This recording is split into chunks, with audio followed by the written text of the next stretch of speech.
रामचंद्र सीता की दी हुई मणि को हृदय से लगाकर रोने लगे।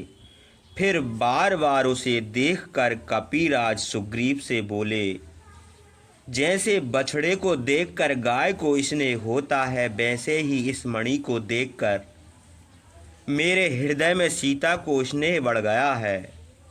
यह मणि राजा जनक ने विवाह के समय सीता को दी थी। वे इसे सिर में धारण करती हैं। समुद्र से उत्पन्न देवताओं से पूजित इस मणि को इंद्र ने यज्ञ में प्रसन्न होकर राजा जनक को दी थी। इसे देखकर महाराज दशरथ और जनक का मुझे स्मरण हुआ।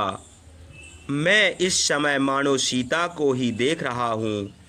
हे सौम्य, सीता ने क्या कहा है, तुम वह फिर मुझसे कहो। जैसे मूर्छित मनुष्य के ऊपर पानी छिड़ककर होश दिलाया जाता है, वैसे ही सीता ने संदेश भेजकर मुझ पर वचन रूपी जल छिड़का है। हे लक्ष्मण, मैं सीता के बिना इस मणि को देख रहा हूँ। इससे बढ़कर और क्या दुख होगा। हे वीर, सीता यदि 1 महीना और जीवित रहे तो समझना चाहिए कि वे बहुत दिन जिएंगी। मैं सीता के बिना एक क्षण भी नहीं जी सकता। हनुमान ने सीता को जहाँ देखा है, मुझे शीघ्र वहीं ले चलो। अब मैं एक क्षण भी यहाँ न रह सकूँगा। डरपोक सीता भयानक राक्षसों के बीच में कैसे रहती होंगी। शरद ऋतु के निर्मल चंद्रमा के समान सुंदर उनका मुंह अब शोभित न होता होगा। हे हनुमान, सीता ने क्या कहा है वह बार बार मुझसे कहो। जैसे रोगी औषधि के बल से जीवित रहता है, वैसे ही मैं सीता का हाल सुनकर अपने प्राण धारण करूँगा। बताओ, उस मधुर भाषिनी ने क्या कहा है और दुख पर दुख सहती हुई वह कैसे जीवित रहती है। रामचंद्र के पूछने पर हनुमान सीता का संदेश फिर कहने लगे। हे पुरुष श्रेष्ठ, पहले चित्रकूट पर्वत पर जो घटना हुई थी, सीता ने चिन्ह स्वरूप आधोपांत इस प्रकार उसका वर्णन किया है। हे रामचंद्र, एक दिन सीता आपके साथ सुख से सोकर आपसे पहले ही उठ बैठी। उसी समय एक कौवा उड़ता हुआ उनके पास आया और उनकी छाती में पंजे मारकर भाग गया। उसके पंजे लगने से सीता की छाती में घाव हो गया।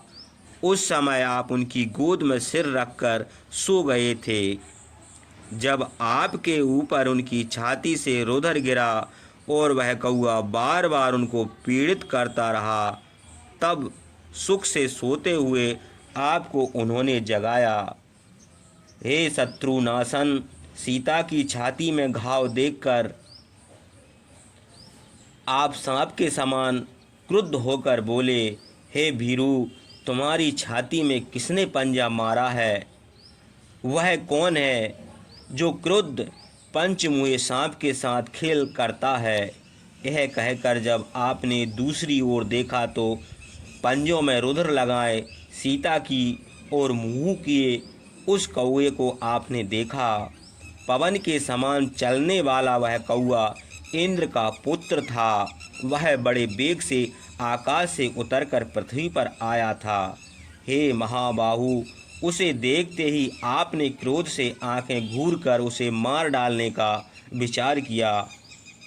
आपने उसी दम कुशासन से एक कुश निकालकर ब्रह्म मंत्र पढ़कर कौवे पर चलाया। वह कुश प्रलय काल की अग्नि के समान प्रज्वलित होकर कौवे की ओर चला और कौवा डर कर भागा। वह भागता हुआ अपनी रक्षा के लिए देवताओं के पास गया, किंतु डर के मारे देवताओं ने उसकी रक्षा न की। वह तीनों लोकों में घूमा, पर उसे कहीं भी शरण न मिली। हे शत्रुनाशन, तब वह आपकी शरण में आया और आपके पैरों पर गिर पड़ा। यद्यपि वह मार डालने योग्य था, किंतु आपने कृपा करके उसे प्राणदान दिया। आप उस अमोघ अस्त्र को व्यर्थ नहीं कर सकते थे, इसलिए आपने उसकी दाहिनी आँख फोड़ दी। तब वह आपको और राजा दशरथ को प्रणाम करके आपकी आज्ञा पाकर अपने स्थान को गया। आप इस प्रकार के अस्त्र जानने वालों में श्रेष्ठ महापराक्रमी और शीलवान होकर भी राक्षसों पर अस्त्र क्यों नहीं उठाते? हे रामचंद्र, देवता, दानव, गंधर्व, असुर और मारुतगण भी युद्ध में आपके सामने नहीं ठहर सकते। आप बलवान हैं। यदि आप मेरा कुछ भी सम्मान करते हैं तो शीघ्र युद्ध में तीक्ष्ण बाणों से रावण को मार डालिए। भाई की आज्ञा लेकर शत्रुनाशन पुरुष श्रेष्ठ लक्ष्मण ही मेरी रक्षा क्यों नहीं करते? वे दोनों भाई वायु और अग्नि के समान तेजस्वी हैं, देवता भी उनको नहीं जीत सकते। फिर वे मेरी उपेक्षा क्यों करते हैं? हे शत्रुनाशन, राम लक्ष्मण समर्थ होकर भी जो मेरी रक्षा नहीं करते, इससे मैं समझती हूँ कि मैंने कोई बड़ा भारी अपराध किया है। सीता के एक करुण वचन सुनकर मैंने फिर उनसे कहा, देवी, मैं सत्य की शपथ करके कहता हूँ कि आपके शोक से रामचंद्र का मन किसी काम में नहीं लगता। रामचंद्र के दुखित रहने से लक्ष्मण को भी बड़ा दुख रहता है। मैंने किसी तरह आपको देख लिया है, इसलिए अब शोक करने की समय नहीं है। हे भामिनी, आप इसी क्षण से दुख का अंत देखेंगी। पुरुष श्रेष्ठ शत्रुनाशन दोनों राजकुमार आपको देखने के लिए बड़े उत्साह से लंका को भस्म कर देंगे। वे युद्ध में भयानक रावण को सपरिवार मारकर आपको अयोध्या को ले जाएंगे। हे अनंदिते, आप भी अपना कोई ऐसा चिन्ह दीजिए जिसे रामचंद्र पहचानते हो और जिसको देखने से उन्हें हर्ष हो। तब उन्होंने चारों ओर देखकर अपनी बैणी में गूंथने की है उत्तम मणि वस्त्र से खोलकर मुझे दे दी। हे रघुनंदन, मैंने आपके लिए दोनों हाथों से इसे ले ली और उनको प्रणाम करके चलने की तैयारी की। मुझे चलने के लिए तैयार और समुद्र लांघने के लिए बढ़ते हुए देखकर शोक से व्याकुल सीता ने आंसू बहाकर गदगद स्वर से फिर कहा, हे वीर, तुम बड़े भयानक हो। इसी से तुम कमल लोचन महाबाहु रामचंद्र और मेरे देवर यशवी लक्ष्मण का दर्शन करते हो। सीता की यह बात सुनकर मैंने कहा, देवी, आप मेरी पीठ पर बैठ जाइए। मैं आपको आज ही राम, लक्ष्मण और सुग्रीव को दिखाऊंगा। सीता ने उत्तर दिया, हे कपिवर, मेरा यह धर्म नहीं है कि मैं अपनी इच्छा से तुम्हारी पीठ पर बैठूं। राक्षस रावण ने जो मुझे स्पर्श किया है उस समय मैं विवश थी। वह बलपूर्वक मुझे हर लाया। मैं उसका क्या कर सकती थी? हे वीर, अब तुम राजकुमार राम लक्ष्मण के पास जाओ। यह कहकर उन्होंने एक संदेश और कहा, हे हनुमान, सिंह के समान पराक्रमी राम लक्ष्मण और उनके मंत्री सुग्रीव से मेरी कुशल कहना। तुम मेरी ओर से इस प्रकार कहना जिसमें महाबाहु रामचंद्र इस दुख सागर से मेरा उद्धार करें। हे कपिवीर, तुम रामचंद्र के पास जाकर मेरे शोक का वेग और राक्षसियों की यह डांट फटकार कहना, मार्ग में तुम्हारा कल्याण हो। राजन, सीता ने बड़े शोक से यह संदेश कहा है। वे कुशल से हैं, आप इस बात का विश्वास कीजिए।